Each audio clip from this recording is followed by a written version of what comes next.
Good morning, guys. This is English 8 for Thursday, May 7th. Now, we talked the other day about different types of sentences and how you can determine them. Now, what that means is we talked about the simple sentence, which is simply a subject and a verb. We also talked about the compound sentence, which is a subject, verb, conjunction and comma or a semicolon, and then another subject and verb. Then we talked about the complex sentence. A complex sentence has an independent clause and it has a dependent clause, okay? Now, the dependent clause is going to begin with a relative pronoun, or it's going to begin with a subordinating conjunction. And I put this up on the board. I'm going to turn this so you can see. I don't know how well we can see that with the colors that I chose, sorry. So let's talk about these patterns. We said a simple sentence is simply a subject and verb, okay?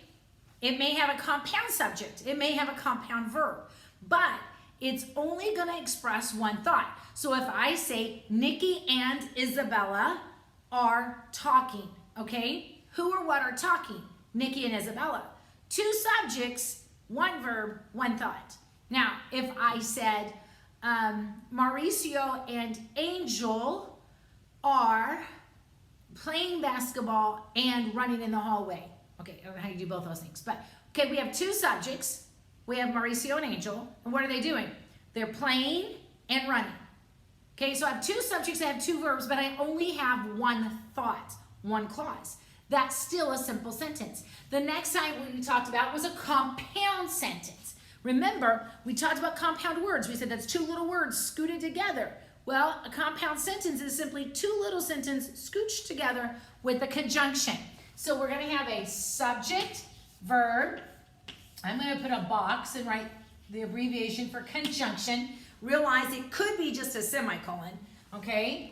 And then a subject and a verb. Every time you see this pattern, subject, verb, conjunction, subject, verb, that is a compound sentence.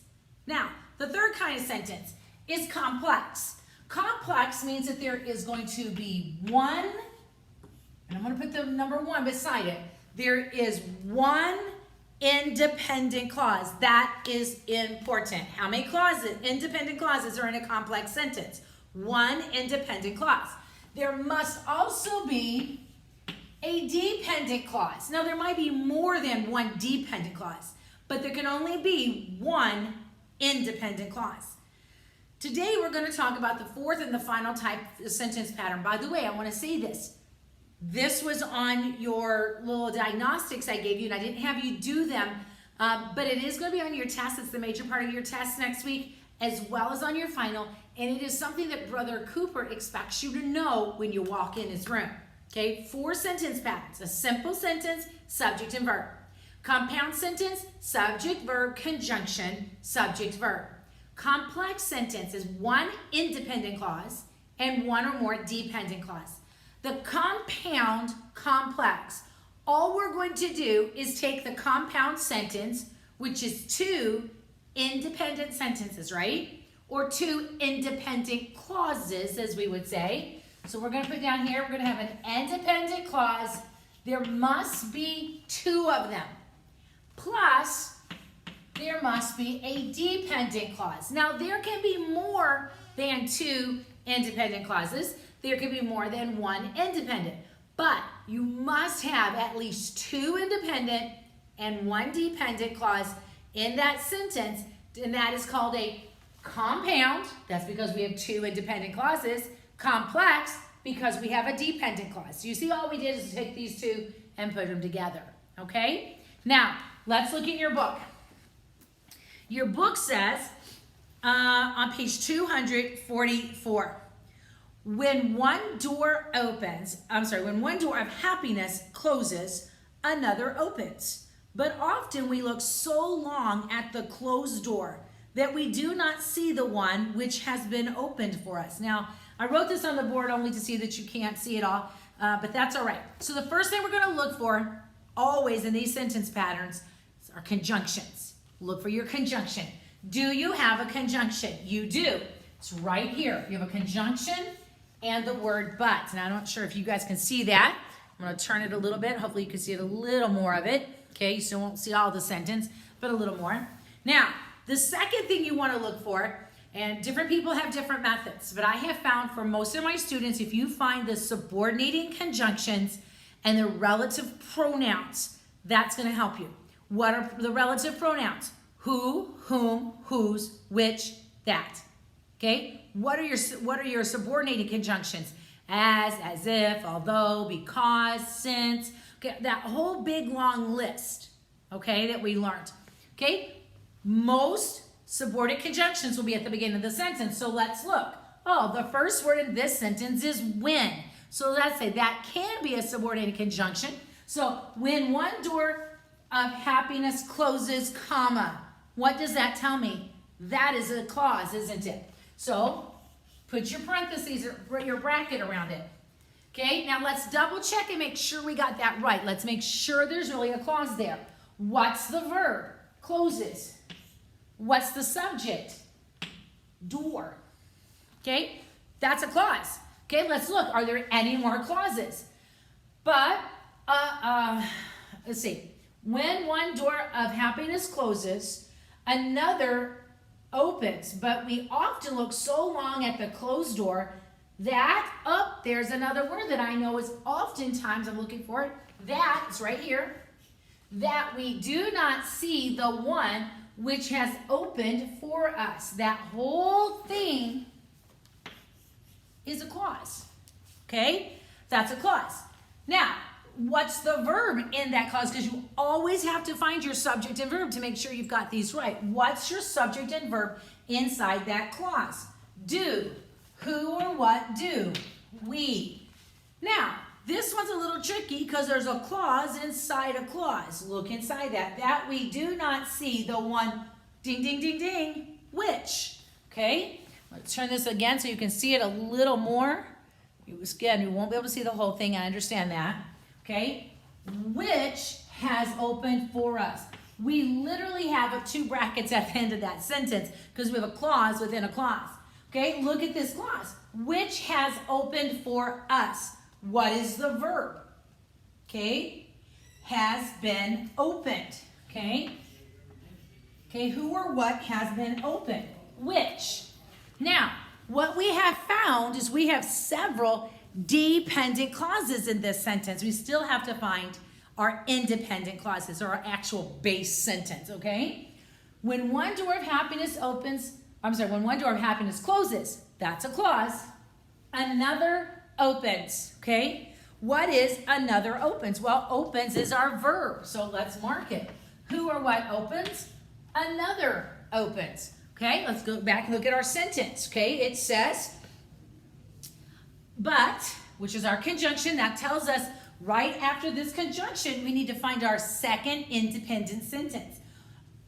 Okay, so after that we say, often we look at the closed door that we did not see the one which has been opened for us.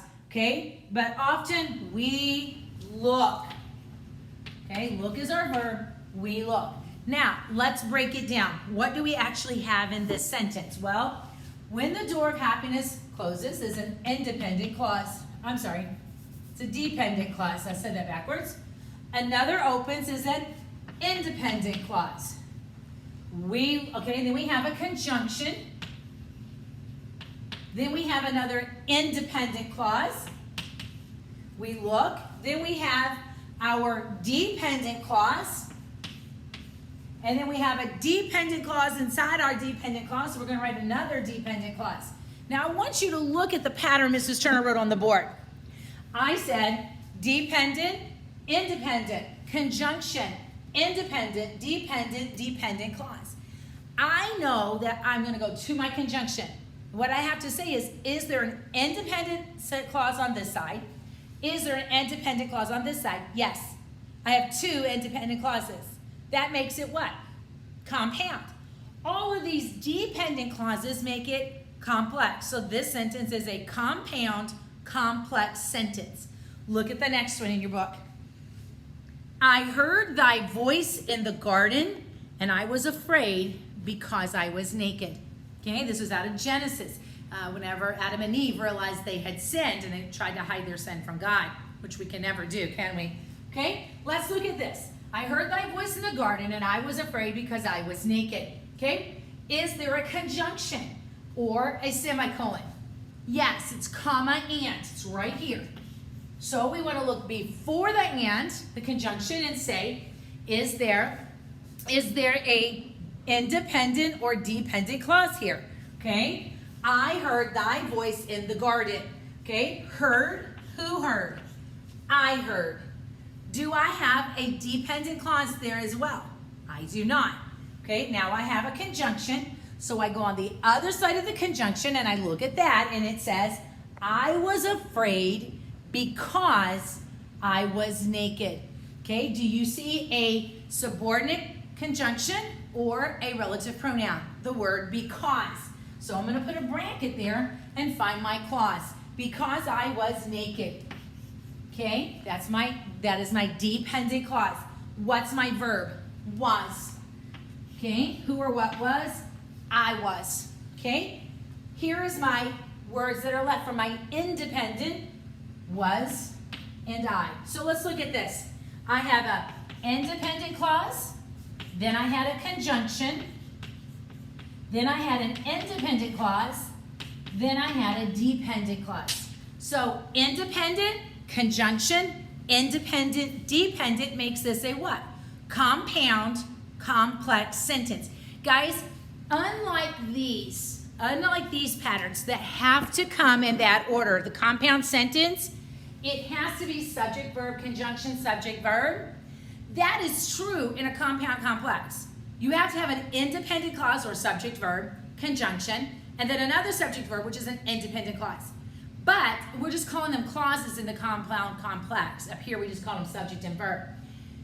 You have to have one on each side of the conjunction, okay? But the dependents, they can be anywhere. We don't care. There just has to be one, okay? So if it has a subjective verb or an independent clause, a conjunction, another independent clause, and it has a dependent, we call it compound complex. Okay, we're going to look at this exercise a little more.